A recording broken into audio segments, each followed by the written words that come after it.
Hi, Wendy. How are you?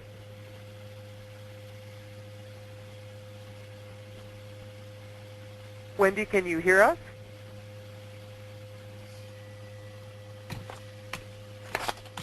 Sometimes it takes a minute. There we go. Oh.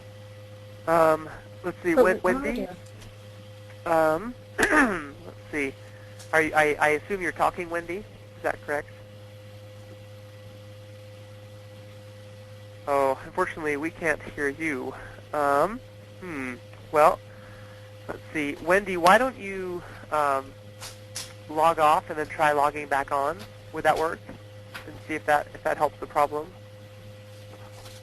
Okay, thanks so much.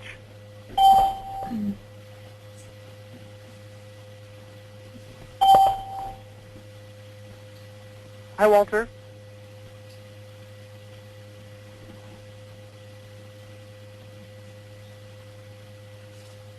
How are you, Walter? Good. Good. Good. Well, let's see. I know Wendy's going to try to log back on, and hopefully she can speak to us at that point. But while she does that, let's get our prayer started, our class started with the prayer. And Walter, would you offer that for us today? Sure. Okay, thanks so much. Heavenly Father, we are thankful for this good day, and we're thankful that we have the opportunity to learn about history. And blessed, we'll be able to learn a lot from this lesson, and that we'll have a good rest of the day, and we say this in Jesus Christ, amen. Yeah. Amen. Thanks so much, Walter. And Wendy, are you with us?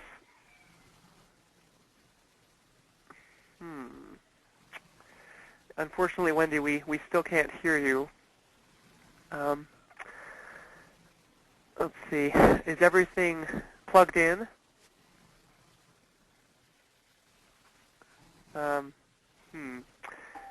Wendy, what if you try unplugging your microphone and then plugging it back in? Or are you using the phone? Yeah, that might help. I talked to Mr. Anderson about the problem, and he said that the last time it happened that it should work if we did that. Wendy?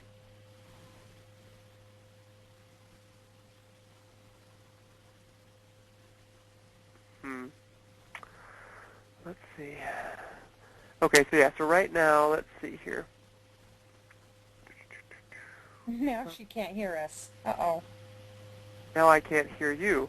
Okay, Wendy, did you plug your microphone back in? Oh, I guess she can't hear us. Hold on. Let me put this on speakerphone so I can type to her. She can log off on again. Okay. Okay. Well, unfortunately, I'm not sure why we have this technical difficulty, but let's see if it will work out for us. While we do that, we can just discuss. So today's Wednesday, even though it's our first class of the week because we didn't have school on Monday, and so for next Monday. We'll discuss John Dickinson, and I have some questions here for him, up on the class announcements. And then also for 1028, we'll be reading Thomas Jefferson, a summary view of the rights of British America. And so there's some questions for you there, too. The other thing is, for those of you doing the essay, your homework due at the beginning of the tutorial during the week of November 2nd through the 6th will be to write a 5-paragraph essay that explains the Patriot Press's evolving case against Great Britain between 1764 and 1774. And you'll analyze the works of Otis, Dulany, Dickinson, and Jefferson in your essay. Okay. So Can you hear any me questions now? about Monday and yes, Wendy, is that you? Yeah, can you hear me? Yes, we can. Oh, perfect. Okay. Great. Well, whatever you did or whatever you didn't do helped. So I'm glad. Once Wendy, again, I apologize. I think Wendy's mic is causing a lot of static, though, because as soon as she logged on, it got really staticky. Oh, really? Well, So just mute when you're not talking, Wendy. I think if we can all try to mute when we're not talking, and hopefully that will work out well. Okay, well, great. So Monday the 26th we'll discuss Dickinson, and then and then Wednesday the 28th we'll discuss Jefferson and some review, and then for those of you doing the essays, November the week of November 2nd through the 6th at your tutorial, your 5-paragraph essay will be due. That's explained there in the announcements. Okie dokie. Well, let's get on today. We're going to talk about Dulany, and I'm excited about what we're going to talk about today. Because Dulany is a very interesting man. I'm not sure how this will make you feel, but you might be surprised to know that Dulany actually became a loyalist during the Revolution. He didn't eventually support the final separation, and he spent the Revolution under house arrest as a loyalist. So even though his ideas would fuel the fires of revolution and cause so many others to choose eventually separation from Britain, he couldn't bring himself to do so in the end. So that's just keep that in mind as we think about the complexity of the issues that he's talking about here today. Okay, so it's important to remember that in 1765 we're still part of the Grenville program. This is George Grenville, the Prime Minister to Great Britain, and he was Prime Minister between 1763 and 1765. He believed that Parliament could and should tax the colonies, and so this is why he's going to get into so much trouble. In 1764, we talked about his Sugar Act and Currency Act, and then in 1765, we're going to start talking about the Stamp Act, and then also a little bit later, the Quartering Act.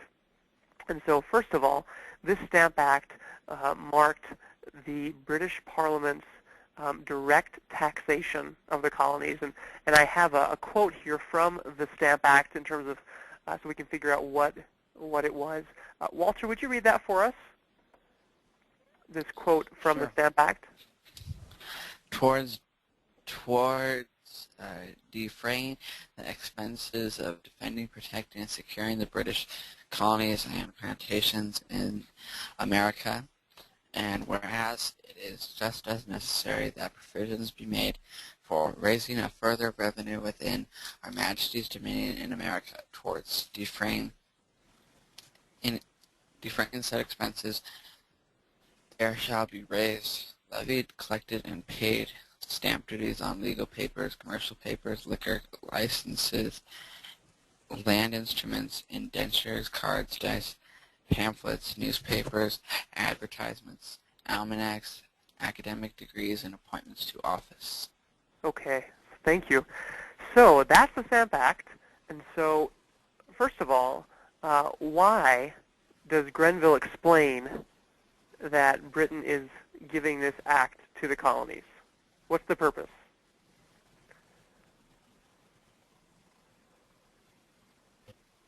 To cover the costs of the war. That's right.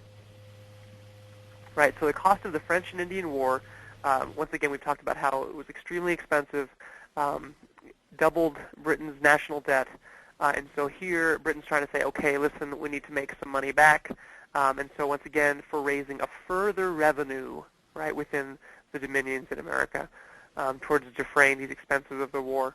Okay, and so then also, so what did it do again?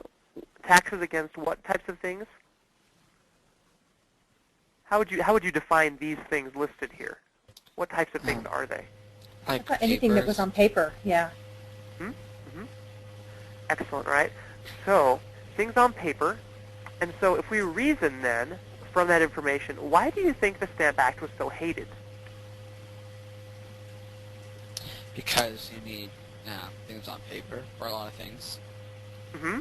Like, yeah, just like if you wanted to send some mail to someone, or if you wanted to, I mean, there's just tons of stuff that you need, like legal documents or whatever for.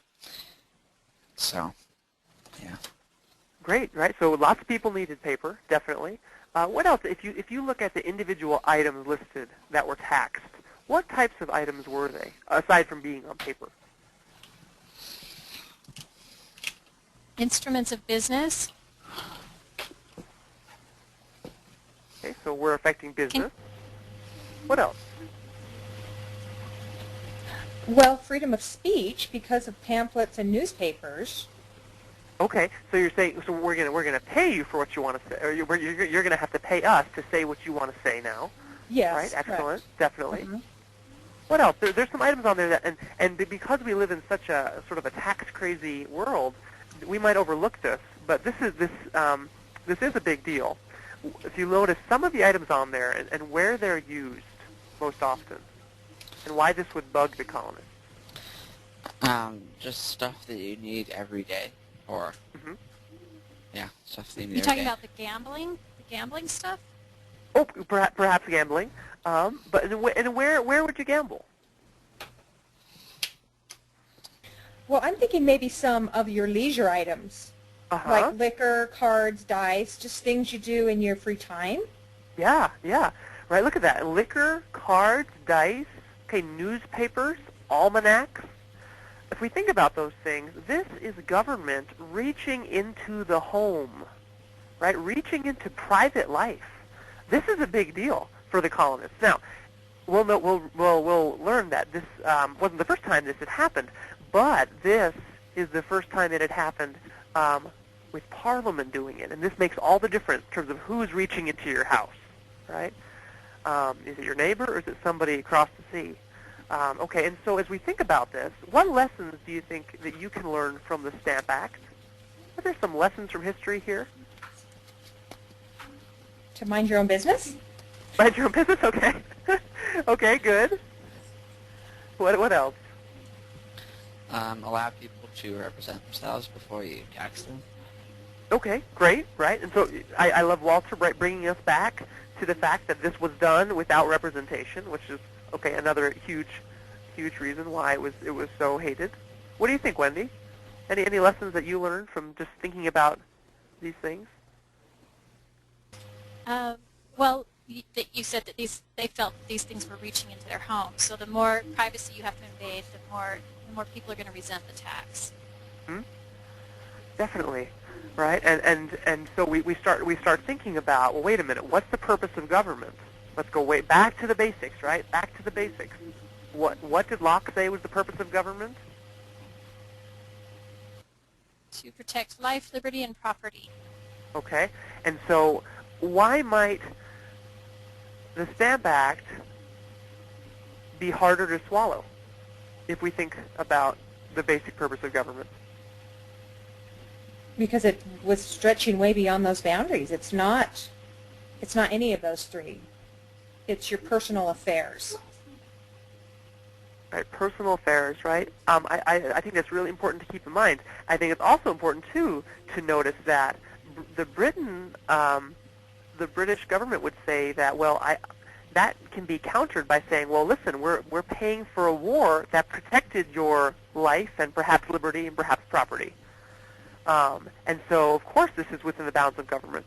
And so, once again, you have these two sides that are saying, well, wait a minute. If it's for revenue, just because you're in a bad spot, that's one thing.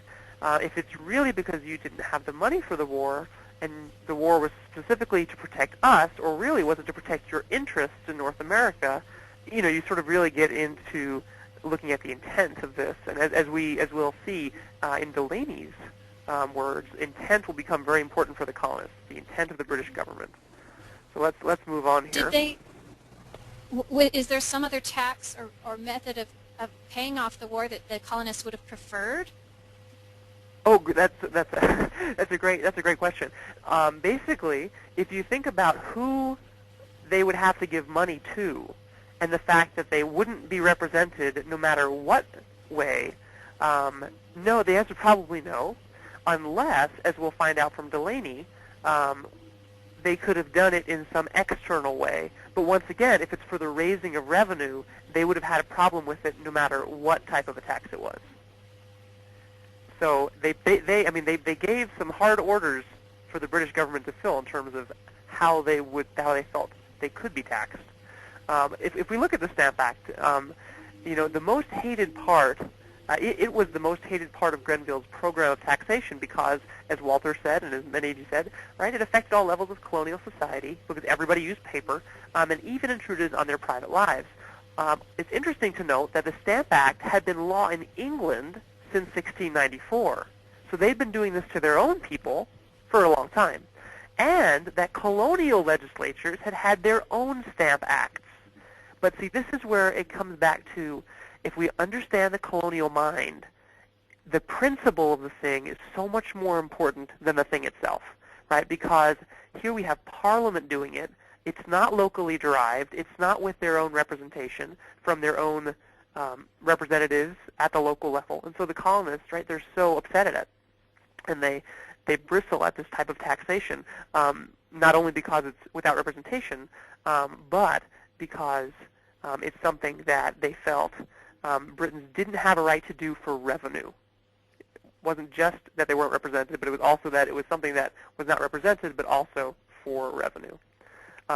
The Stamp Act had a huge effect. This was truly, as we'll find out, the prologue to revolution.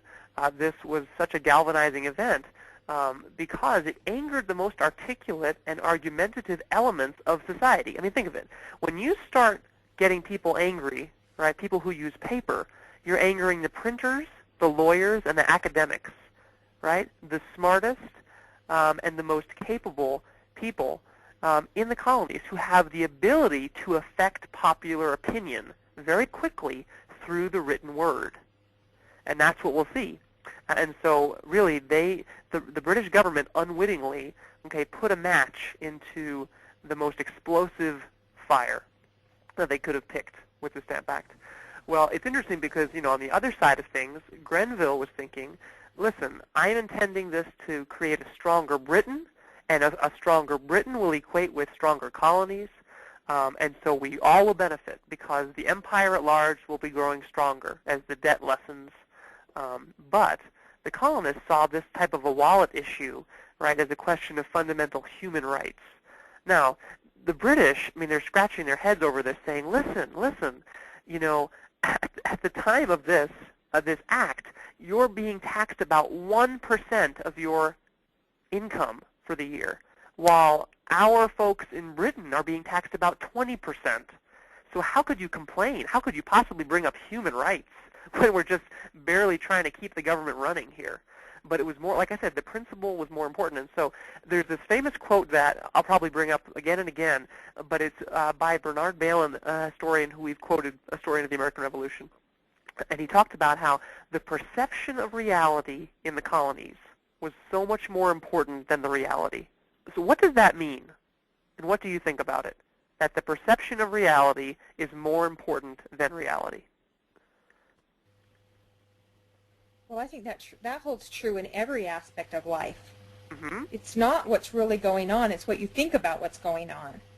Mm-hmm. So if you feel like your rights are being infringed upon, then it's the fact that you feel like they are is more important. If you're okay about it, then it wouldn't matter. But they're not Mm-hmm. okay about it because they don't feel represented. So the amount wasn't the issue.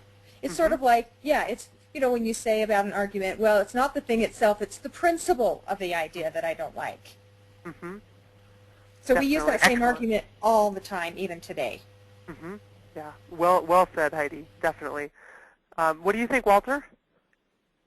Does that make sense to you? Yeah, that makes sense. Yeah.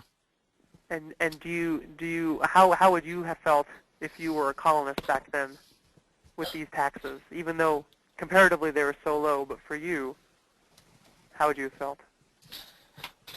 Well, also probably not only was it not as much as people in Britain had, but it was a big increase to what they would normally have, I think. And so, yeah. Yeah, excellent. You know, I thank you for pointing that out, because think of it. I mean, if you're paying almost nothing, any increase will feel like a lot, right? You'll really feel it. Well, you know, the fact that this was done without representation and the way it was done really to the colonists seemed to symbolize an insensitivity that verged on tyranny, and here they started to go back to the Glorious Revolution. They're thinking, wait a minute, you know, what's going on? Let's go and reread, you know, Locke and Sidney and Harrington and dust off the covers of these old books and figure out how we can debate the extent of parliamentary authority in the colonies, because it's too much. It's tyrannical.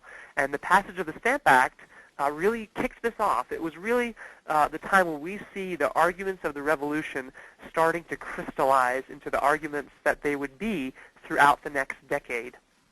Because think about it. In 10 years, we have Lexington and Concord. So it's going to be a short 10 years in terms of all that's going to happen. And the changing of... Can I ask another question? Sure, sure. Because I'm still having a hard time understanding their mindset about why they wouldn't want to help pay off this war. Would they have just preferred that the French go ahead and encroach on their territory? Were they kind of ambivalent about what the French were doing and didn't really even want a war? Right. It's interesting because so many colonists ended up fighting on the side of the British in this war. I mean, they spilt their blood. Think of it. The Revolutionary generation lost fathers, lost brothers from the French and Indian War because they were fighting on the side of the British. So it was an important conflict to them, but they felt, and as we'll see, the reasons will become clearer and clearer, but they felt that there was really a problem when Britain tried to make them foot the bill. Because they were thinking, well, wait a minute, you chose to fight here. This really was just as much about your own interests of empire as it was about protecting us, because sure, we don't want the French to rule us, especially because they were so anti-Catholic in so many ways, and then also anti-absolute monarchy, because France was still an absolute monarchy, and so they really wouldn't want that to come in. But at the same time, it really sort of went back to, listen, we came here to be free, and we want as little restraint as possible. And so, yeah, you fought for us, thank you, but it was your choice, and we would have taken our chances without you. And so it's very interesting. And as you look back, once again, it sort of goes to that sort of perception of reality is more important than reality, because they saw this as, wait a minute, excuse me, whoa, excuse me, you never tried to pay for the maintenance of the colonies through the colonies themselves before. And so this was new. This was the first time that Britain tried to make, because once again, if we really think about it, Britain wasn't really trying to make the colonies pay for the war as much as they were trying to get the colonies to pay for themselves, to pay for the operating cost of British existence in the colonies. And that hadn't happened before.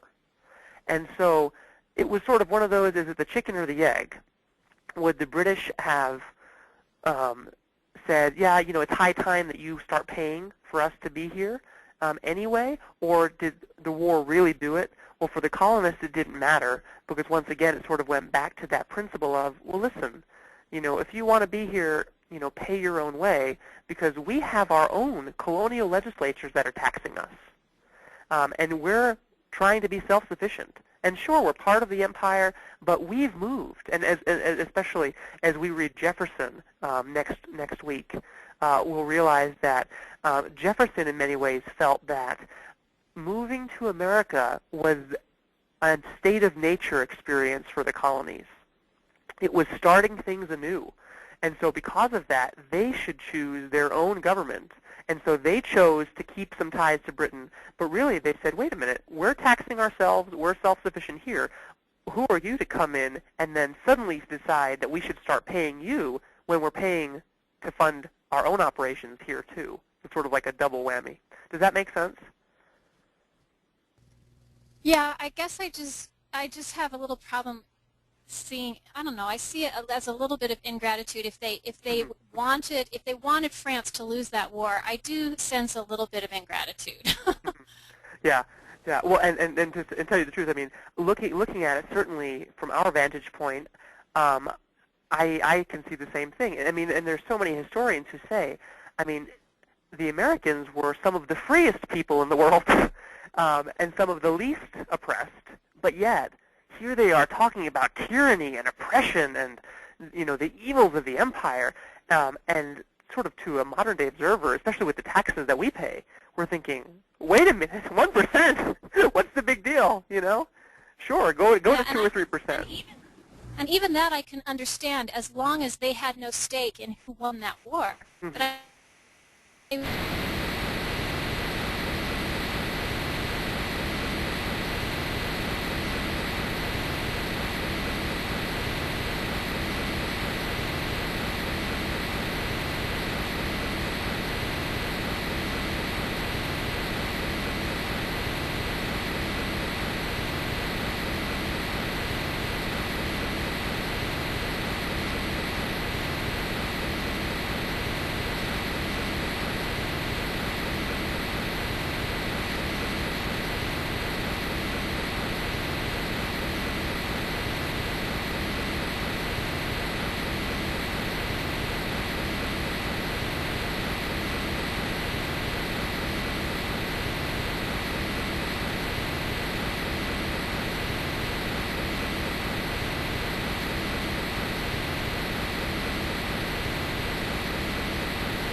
why they wouldn't want to show more gratitude.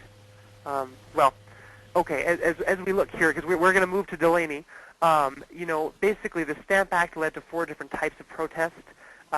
You could call them sort of the quasi-official protest of the Stamp Act Congress, this intercolonial cooperative, where they formally all came together and protested it. You have the Patriot Press with writers like Dulany. You have what you could call wallet warfare, boycotts, non-importation agreements, and homespun, making your own instead of buying it from Britain. And then sort of the taking it to the streets mentality, mob action, organized violence, the Sons of Liberty, those types of groups. And so these all started with the Stamp Act. This really incensed the colonists. You just can't underscore that enough. And so the discovery of protesters' power to reconstitute society could be called the real American Revolution. It's just very interesting to think, right? Because as we're pointing out here, yeah, in many instances, boy, it doesn't seem that it was really that bad. But think of all these people protesting, right? And so once again, think of their perception. And so their power to eventually reconstitute their own society. I mean, that's the revolution. You know, these next 10 years that mobilized public opinion in favor of separation. And so this, Edmund Morgan called this Stamp Act the prologue to revolution because the basic issues were set forth. Well, we won't spend too much time on this indirect taxation, but just quickly, how do you think the Quartering Act could be seen as indirect taxation? Well, that's expensive, putting someone up in your house. Mm-hmm. Yeah. It's actually, my father came to stay with us this past weekend. He flew out from New Hampshire, and my mother is coming to stay with us tomorrow. She's also flying out from New Hampshire. And, you know, the expenses really do go up with one person or two, but think if you said, okay, 10 people in your house, and it could be for months, right? If barracks weren't in your town, it could be for months. And so, of course, this is something else that would trouble the colonists. Well, Daniel Dulany, an interesting character, educated in England. He was a lawyer, a pamphleteer. He was on the Proprietary Council, a local government official in Maryland. And then he specifically, this pamphlet that you read, refutes the British view of virtual representation, which we'll talk about. And that view was expressed most famously by Thomas Whately, who actually had a hand in writing the Stamp Act. And he was basically saying, listen, it works. You are represented because you're represented virtually, right? Here's a picture of Dashing Danny, as we could call him. I think he was a pretty good-looking guy. And his considerations on the propriety of imposing taxes in the British colonies, first published in Annapolis in October of 17 1865. It was a reaction to the Stamp Act, of course, as well as to Whatley. So if we dive in now and we look at what Dulany said about virtual representation, what does he say about it? First of all, were you able to understand what it was from his words, or should we spend a little bit of time explaining it? I would love some explanation, just because I think I'm starting to understand a little bit better about the indirect taxation, like not having money come directly out of your, you're paying for someone to stay with you. I understand that. So, but yeah, maybe if you could just go a little bit over, what he means by virtual representation. Well, I'm thinking, he means that we don't have an actual representation in Parliament, right? We don't have a person from the colonies representing someone in Parliament. Right. Now, why do you think Whatley then could say that virtual representation was enough? He would say, oh, no, you're virtually represented. We're all Englishmen, right? We look out for your rights just as we do ours, the rights of the Englishmen within the empire. Now, so are we saying then what do we think about that? Are we saying then that virtual representation is different than actual representation? Yes, they are opposite. Okay. So, for example, say you have a concern about something, and so you send you send Walker to go represent your family at some convention in Idaho Falls, and so he gathers some information from Chloe and from Sophie and from you and from your husband, and then he goes to the convention there in Idaho Falls, and he represents your opinions. Well, that's actual representation, right? Okay, sure. Okay, because he's from your hometown, he's from your family, and he's sitting at the place where they're making decisions. Now, virtual representation would be, say, there's a conference in London about the same issue, and you have feelings about it, but somebody from, New York City says, oh, well, I'm going to go to this conference in London, and I will represent your interests, even though I don't know you. But I'll represent them because, hey, I'm an American too. And I'll just stand up for, what all Americans want. Now, how do you feel about that? Well, it's completely different. It's not even the same thing. Because you have no idea if they even think the same thing you do. Mm-hmm. And you haven't even had a chance to talk to them and tell you, and let alone trust them that they're going to tell them what you really think. Yeah, right. So obviously we have a problem here. So what does Dulany say about it? If we look here on page 3. Probably says it's totally bogus. It must fail. Right, it must fail. Okay, and he talks about how he wants to disprove the supposed, think of Whatley, right, the supposed similarity of the situation.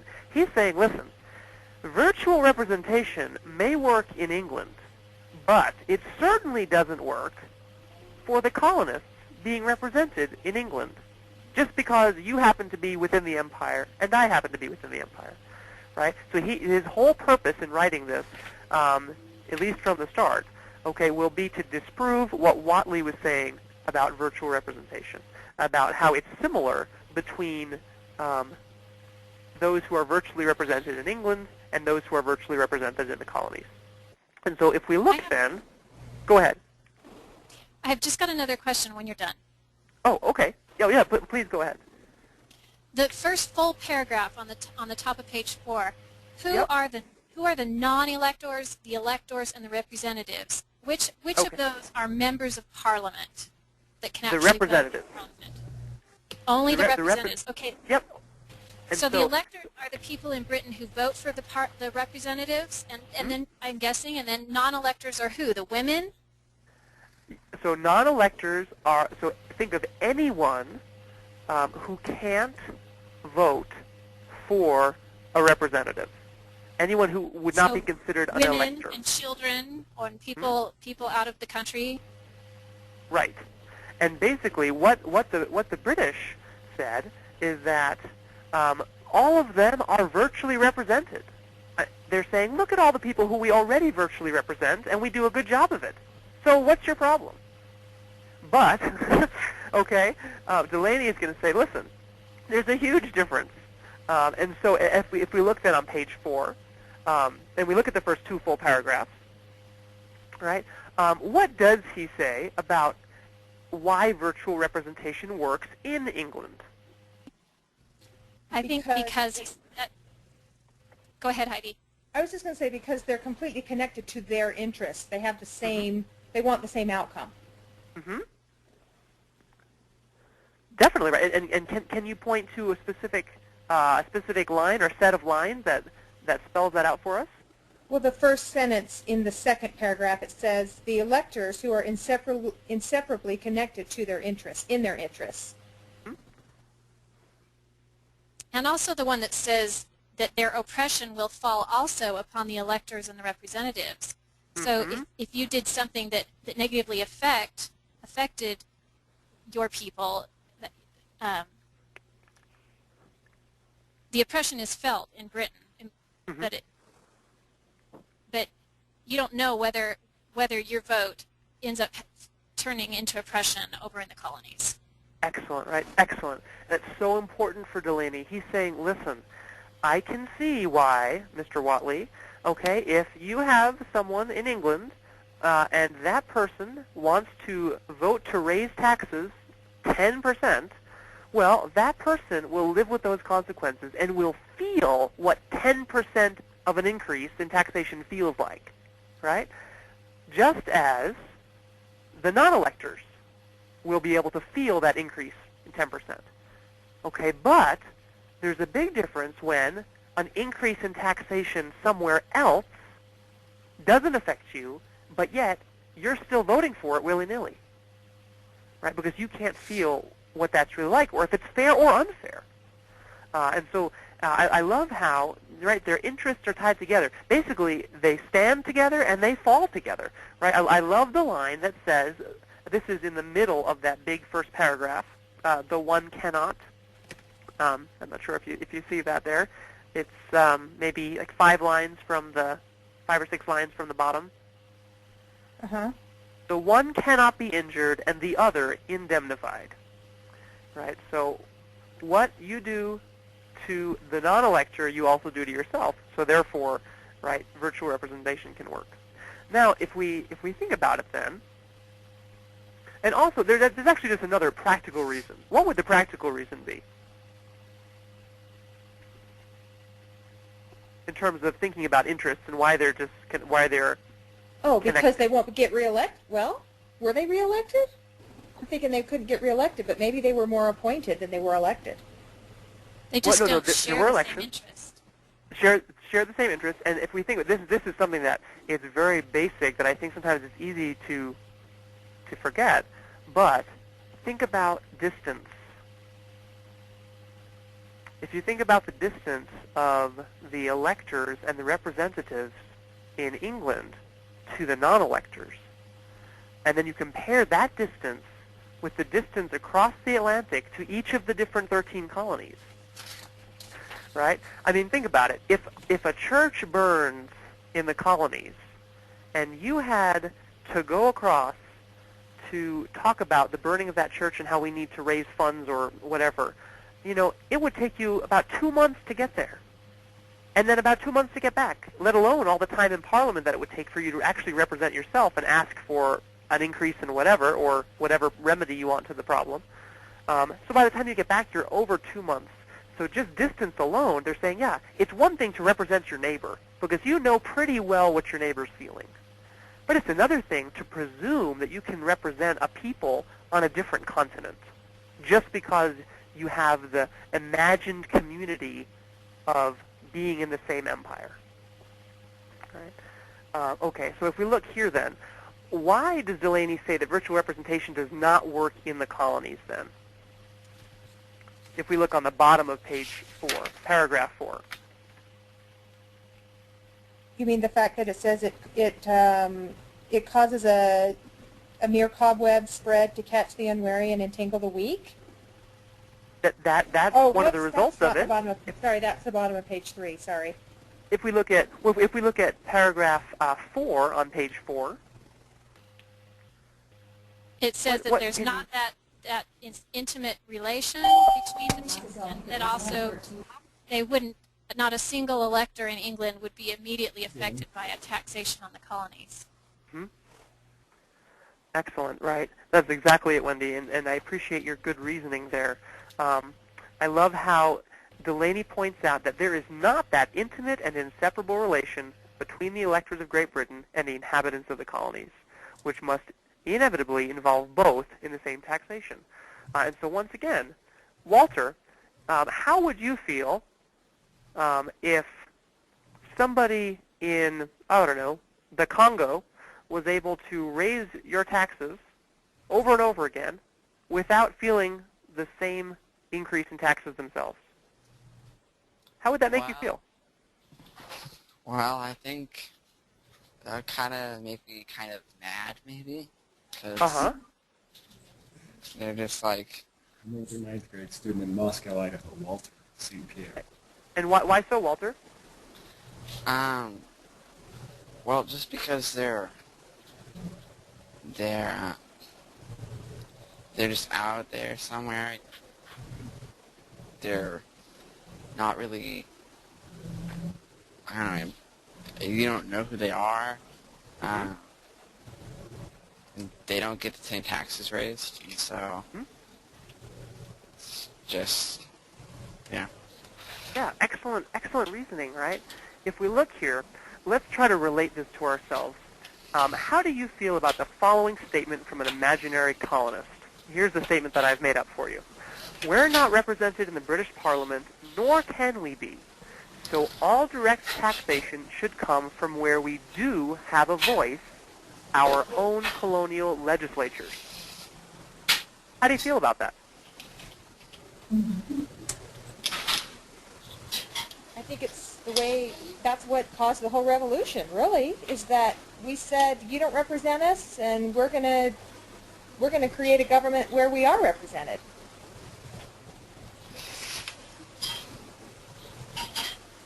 Definitely. You know, it's interesting because if you remember, James Otis was calling for actual representation. He was hoping that eventually we could get some members of colonial legislatures to sit in Westminster, to sit in Parliament, and to try to make decisions. But think about it. Say even if we had 2 representatives for each colony, we have a total of 26, and then you have, I don't know, say if you just start a number 200 members of Parliament.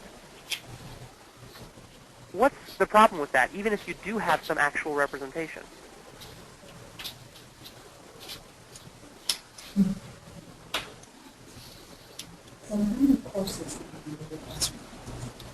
What do you think, Walter?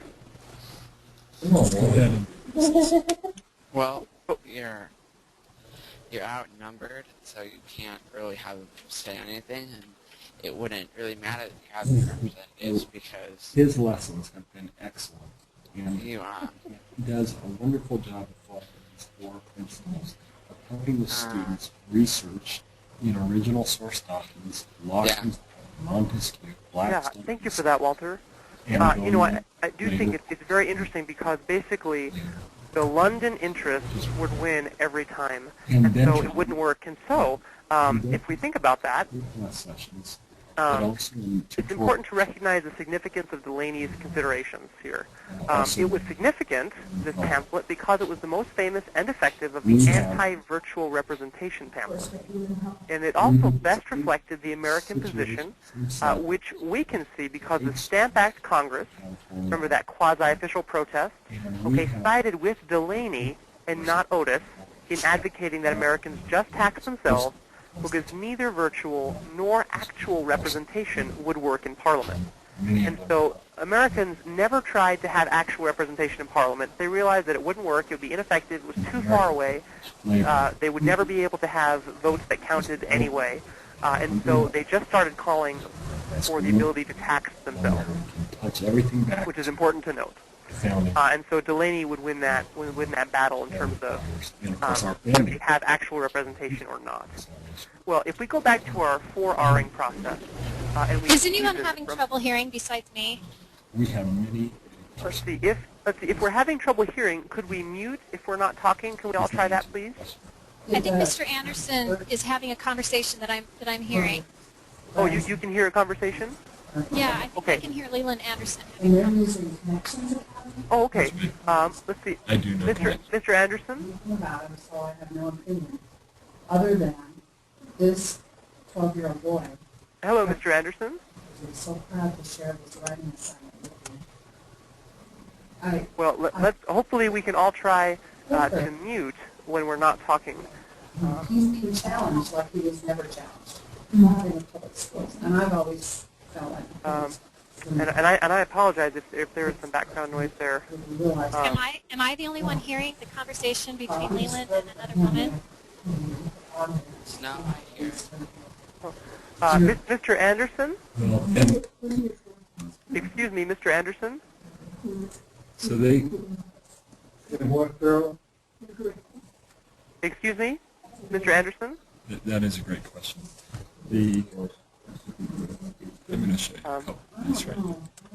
Well, I'm not, maybe he's not able to hear us. I'm not sure why. I do apologize. And that's exactly where. See here. Oh, is that better? Yes. Yay! Thank you. Oh, I found a way to mute. Okay, there we go. Well, if we look on page 5, this is really important because this will be something that will be a connecting block to Dickinson in terms of what Dulany says about the difference between internal taxes for revenue and then the regulation of trade. And so on page 5, do you remember what Dulany said about the difference between internal taxes for revenue and then legislation just to regulate trade? Well, he said that regulating trade was completely justified. Mm-hmm. That's right. And why? Do you remember the reasons that he gave? The right to impose an internal tax on the colonies without their consent for the single purpose of revenue is denied, but a right to regulate their trade without their consent is admitted. No, I don't ever remember him saying why. Okay. If we actually do you remember, Walter? Yeah, I think I know why, because that just to get revenue, if you're taxing just to get revenue and not on trade, for the trade you're just taxing to kind of regulate the trade. But then if you're taxing like Stamp Act just to get revenue, then that's infringing on your property rights. Mm-hmm. Yeah. No, thank you for that, Walter. I appreciate that answer. If we look here in the paragraph just before the one that Wendy read on page 5, it's the biggest one on the page, right in the middle. It talks about the subordination of the colonies and the authority of Parliament to preserve it have been fully acknowledged, not only the welfare, but perhaps the existence of the mother country as an independent kingdom may depend upon her trade and navigation, and these so far upon her intercourse with the colonies that if this should be neglected, there would soon be an end to that commerce, whence her greatest wealth is derived, and upon which her maritime power is principally founded. So basically, what do you think Dulany is saying there in terms of why it's okay that trade can be regulated by Parliament? Can you reason and answer there? Because trade is what the British Empire is kind of based on, and that is also,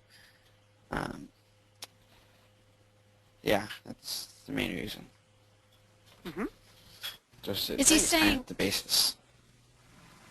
Is he also saying that it more quickly affects the existence of the mother country than taxation would? Because in my mind, they both affect the existence of the mother country, but maybe trade affects it more quickly. Mm-hmm. He's basically saying that the British Empire has gained its great strength through its commerce, especially maritime commerce. And so because of that, to keep the empire alive, it makes sense that an empire built on the maritime industry would want to protect that power that is its lifeblood. And so, of course, it can regulate trade for its own existence because at this time, remember, the Patriot Press is still calling for rights within the British Empire. So they want the empire to survive because they do feel that there's a lot of good that's going on within the empire, that they have their rights as Englishmen. And so for the sake of the empire, he says, oh yeah, of course you can regulate trade. But if we look here, why does he say that Parliament shouldn't tax the colonies? Not only for revenue, but what's the purpose behind this? And we keep talking about this, but it's important to remember. And it was actually in the sentence that Wendy read. Because they're not actually represented? Mm-hmm. Oh, because right? it doesn't directly affect them. Well, they're not represented, which means that they're not giving Consenting. consent. Not right? It always goes back to consent. This fundamental principle, which is important to remember. Well, one of the things that I want us to try to understand is in the colonial mind, there was a distinction between two things that we might not make a distinction between today: legislation and taxation, right? Because not all legislation is taxation, okay? But of course, all taxation is legislation of some sort, okay? So Dulany believed that there was a sharp distinction between the two. He admitted the right of Parliament to hold the general legislative power over the colonies, but denied its right to impose taxes on the colonies for the purpose of revenue. He supported Parliament's levying of duties to simply regulate trade because he felt the intent was constitutional. And here's where this is a very interesting part of the colonial argument, the colonial case against Great Britain. They start talking about intent. And so if we relate this to ourselves, do you care more about intent or effect, and why?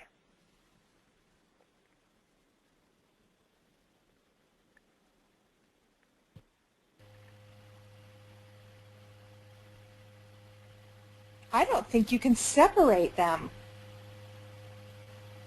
I mean, because somebody may have a good intent, but if it's affecting you really negatively, you're still really going to care.